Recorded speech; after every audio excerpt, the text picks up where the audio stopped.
Now that you are pros at finding and using scale factors, we're going to have to go on to the next step because sometimes in similar shapes, we're going to have to find missing parts. So in this video, we're going to learn how you can use a scale factor to find missing side lengths and missing angle measures. Let's begin with these triangles, all right? These triangles are similar, and all of their corresponding side lengths have a scale factor of 2. So what is the length of the missing side that I labeled x? Remember, x, which you see down here, x is a placeholder. It's a blank. It's something we don't know. I put x there because we don't know what it is yet, and your job is to tell me, what does x equal? Let's use what we know. Of course, we're always going to start by just comparing corresponding sides. So we know that those two sides correspond to each other, and we know they correspond by a scale factor of 2. That was in the problem. We also know 7 times 2 will turn it into 14. Okay, then we're also going to be using that same scale factor for the other pair of corresponding sides. So let me draw an arrow between the other corresponding sides. So 9 corresponds to x, which we're trying to find. We also know that it's going to grow 2 times bigger because the scale factor is 2. So all we have to do is ask ourselves, okay, 9 times 2 is going to give me that missing side.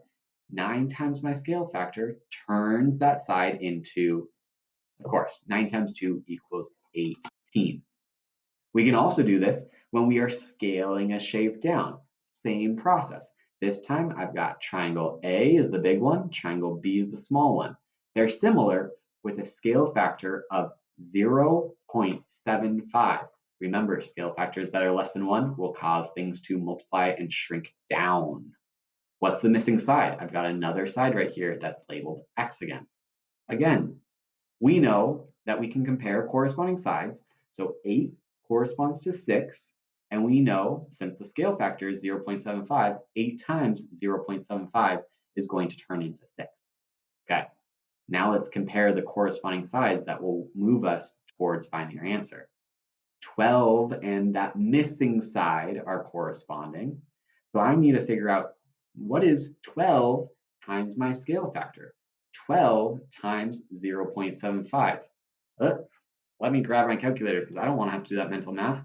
We have calculators for a reason. Let me type that in.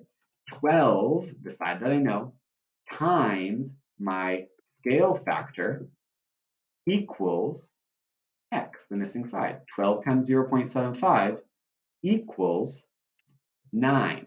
So x, the missing side, is 9. We just learned, pretty simple, how to use scale factor to find x, which is a missing side. We also need to be able to find missing angle measures. Guess what? This part's so easy. What do you know about similar shapes? You know shapes are similar if all the corresponding sides change by the same scale factor and corresponding angles stay the same. Remember, we lined shapes up on top of each other. One was really big, one was really small. When we lined them up, we saw, hold up, the angles are congruent, exactly the same. They don't change. So let's take a look at this. Super simple, angles don't change. So if these two triangles are similar with a scale factor of 0.75 from triangle A to triangle B, what's the measure of the missing angle? This time I put a question mark down here. That's what I want you to find.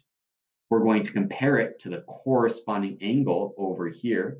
Take a look, I labeled it for you 30 degrees. These two triangles are similar, meaning their corresponding angles are going to be congruent. So that missing angle, it's still 30 degrees. That part's easy.